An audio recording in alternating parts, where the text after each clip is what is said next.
បងប្អូនទេសនាគ្រប់គ្នាជាទីរាប់អានយើងមកតាមដានរឿងរ៉ាវអំពីស្ដេចសៀមរាមទី10ទៅធ្វើការបន់ស្រន់បារមីពីស្ដេចពស់ទេពដ៏មានមហិទ្ធិឫទ្ធិនិងអំណាចល្បីល្បាញអស្ចារ្យខ្លាំងណាស់ស្ថិតនៅក្នុងតំបន់មួយកន្លែងដែលមានឈ្មោះថាបាខណ្ឌគឺជាតំបន់ទីឋានបុរាណសៀមដ៏ល្បីស័ក្តិសិទ្ធិមួយកន្លែងដែលស្ថិតនៅក្នុងភូមិថងសាឃុំថាយ៉ាងស្រុកថងយ៉ៃខេត្តនគរศรีធម្មរាជនៅលើទឹកដីប្រទេសថៃនោះពុទ្ធយ៉ាងណាក្តីបើយើងយោងតាមប្រភពព័ត៌មានអំពីព្រះរាជវាំងរបស់ស្ដេចសៀមក៏បានផ្សព្វផ្សាយផងដែរទៅដល់ប្រជាជនសៀមថាកាលកំឡុងមុនទុះសង្គ្រាមជាមួយនឹងប្រទេសកម្ពុជា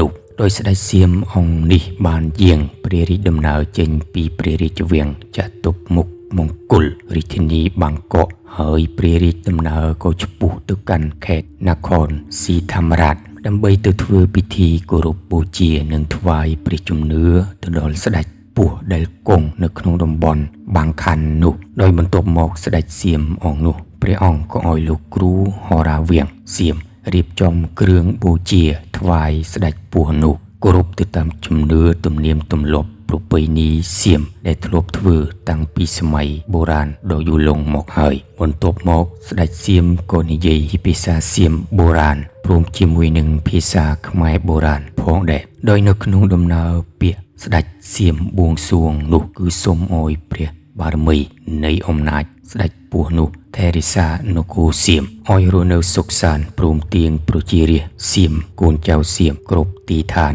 នៃដែនដីនគរសៀមផងនោះ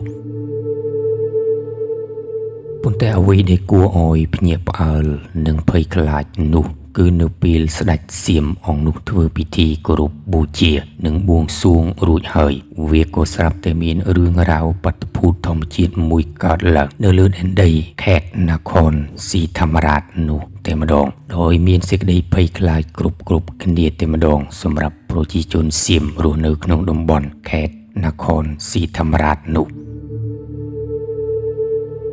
ម្យ៉ាងវិញទៀតបើយោងទៅតាមសេចក្តីរៀបរាប់ពីលោកតាអាចារ្យវាំងសៀមនោះបាននិយាយជាភាសាសៀមថារឿងរ៉ាវបាតុភូតចម្លែកដោយមានទៀងភ្លៀងផ្គររន្ទះនិងមានខ្យល់បកផងដែរនោះបាតុភូតធម្មជាតិនេះវាក៏កើតឡើងនៅក្រោយពេលដែលស្ដេចសៀមធ្វើពិធីបួងសួងចប់សពគ្រប់ទៅហើយផងដែរប៉ុន្តែយ៉ាងណាក៏ដោយលោកតាអាចារ្យវាំងរូបនោះក៏បានបញ្ជាក់ថាវាគឺជាប្រផ្នូលដែលប្រាប់អំពីដែនដីនគរសៀមនេះអាចនឹងមានគ្រោះហេតុមិនល្អនិងរឿងរ៉ាវសៅហ្មងកើតឡើងនៅលើទឹកដីនគរសៀមដោយគិតមិនផុតនោះឡើយហើយនគរសៀមនេះក៏នឹងនៅជួបកម្មពៀបណ្ដាសាចរណៈនគរសៀមនឹងមិនអាចហែលឆ្លងផុតនោះឡើយហើយនគរសៀមនេះនឹងធ្វើដំណើរទៅមុខដោយគ្រោះកម្មពៀរហូតមានអ្នកមានបុណ្យបារមីខ្លាំងពូកែចេញពីតំបន់ភូមិភាគឦសានរបស់ប្រទេសសៀម